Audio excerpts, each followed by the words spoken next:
Elementary, and today we are going to teach you guys our system for finding our food inventory. So getting all the numbers associated with that. So our food inventory system is very simple. We don't like to overcomplicate things. We're just trying to get a generic idea of where we're at, just a benchmark. And how we do that is first, we don't even look at our cans yet. First, we go to an online calculator, which we'll put below, we'll put in the resources. We go to an online calculator and we figure out our macros. So if you're not in the fitness community, you might not be aware of what macros are, but basically it's kind of simplified. It's a simplified system that they use to determine that like fitness professionals use to determine their fitness, what they need nutritionally to either grow muscle, lose weight, or to maintain it. So what it does is you just input your weight, your height, your gender, and then your activity level. And what it does is it spits out a number. It tells you exactly how many calories you should eat a day, as well as the protein, the fat, and the carbohydrate mix you should try to achieve in that greater calorie count. So what we do with our food inventory system is we start from individually that baseline measure of this is how many calories I need per day. So for me, when I put that down, I'm a female, 5'5", all my data I put into this calculator, and it tells me I need to maintain my current, weight. I would need 2,210 calories. Simple enough, right? Not too hard. So after we figure out that number, I've laid out I've laid out some stock of what I have in inventory. And from there, we kind of look at four primary staples that if you're in a situation where you're trying to stock up food, you're probably going to start with these four staples. And the four staples that we've identified as just crucial to maintaining our nutrition and our health and building up our food inventory is we look at canned goods. So that's all of these I have lined up here. We look at dried beans, and then we also look over here at rice. And then the final thing we look at is bread, and we include bread in there because you can buy bread at the store, but there will be instances where bread will be in short supply, and in that instance you'll want to keep ingredients like flour and sugar and salt and items like that. You'll want to keep those in stock so that you can make bread on hand. And so that's why we include it as a staple, because it's just a really high carb food that you'll need to keep in your inventory. Alright, so as far as bread is concerned, kind of how we're going to calculate that is we're going to take a sample recipe. I've got a recipe pulled up here from Taste of Home, and it's a bun recipe. So this says that it makes 8 buns, like pretty moderate sized buns, or 12 small ones. So I'm going to go with 8. We're gonna say that this recipe makes 8 buns. And let's say I want to have 1 bun a day for that week. So roughly this makes about a week's worth of bread for you or for your family. So if you're saying on an individual basis, I need 1 bun a day for a week, and let's say you need to prep your bread supply for 3 months. Kind of what I like to do is I like to look at these ingredients and say, okay, if I wanted to make this recipe once a week for 3 months, then I'm going to need X amount of each ingredient. So let's say we're talking about sugar. This recipe calls for 1/4 cup of sugar. So over the course of 3 months, that means I'll need 1.5 pounds of sugar. And so, that kind of equals out to 1/8 of a pound a week.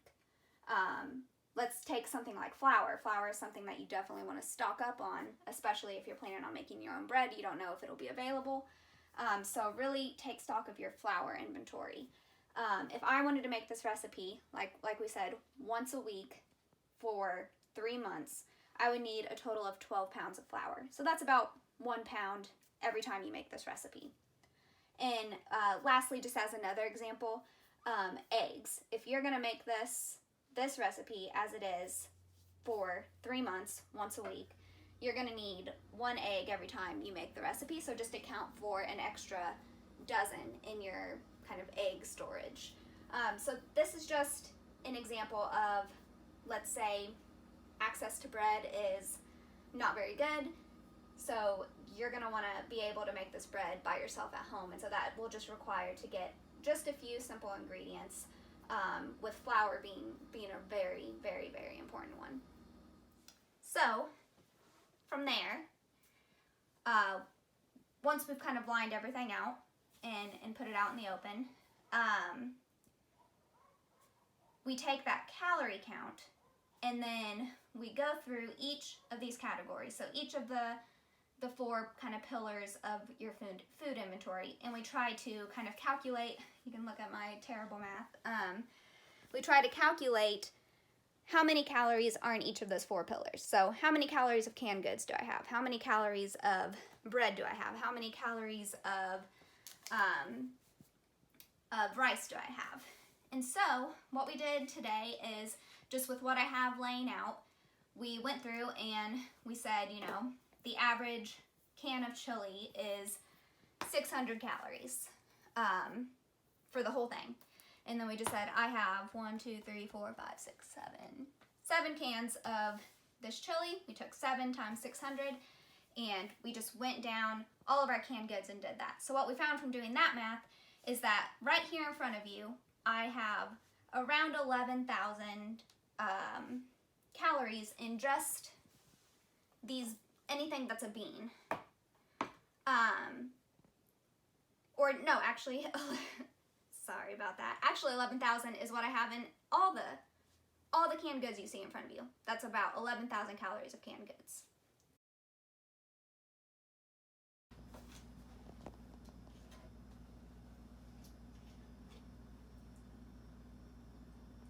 Then from there, we looked at the rice.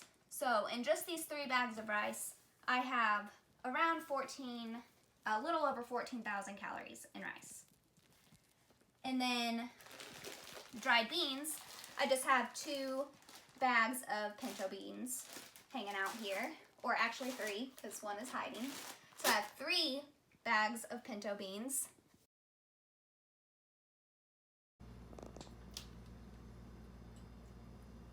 And all of those together add up to 6,630 calories. So when you combine all of that together, I have, just sitting in front of me in those kind of core staple groups of rice, canned goods, and dried beans, I have 32,000 calories. So we take that overall number and we say, okay, I have 32,000 calories in front of me. Gabby needs 2,210 calories per day. So if I divide those numbers, how many days of calories do I have at my disposal and stored in my food inventory? And we found from doing this math that I have about 14 days worth. So if I want to stock up for 3 months, I've got a lot more of stocking up to do because I'm not quite there. I'm not even at half a month. So obviously these 4 categories that we introduced, they're not going to cover your entire food inventory. These are the basics. These are the things you would need to survive. These are the things that most people, when you hear about people running to the grocery store for things, it's usually those 4 items that they're talking about. But there's obviously a lot of other things, especially items that just make you happy to eat, like your comfort food. So there's pasta, there's banana chips, there's mac and cheese and ramen. So those are all kind of those guilty pleasure foods. And then, I've got my whiskey here, I've got my wine, I've got this 4-pack that magically turned into a 2-pack. I don't know how. But Yeah, so obviously we're not accounting for all of those good, you know, delicious and just I gotta have them items. These are more your staples in your cores.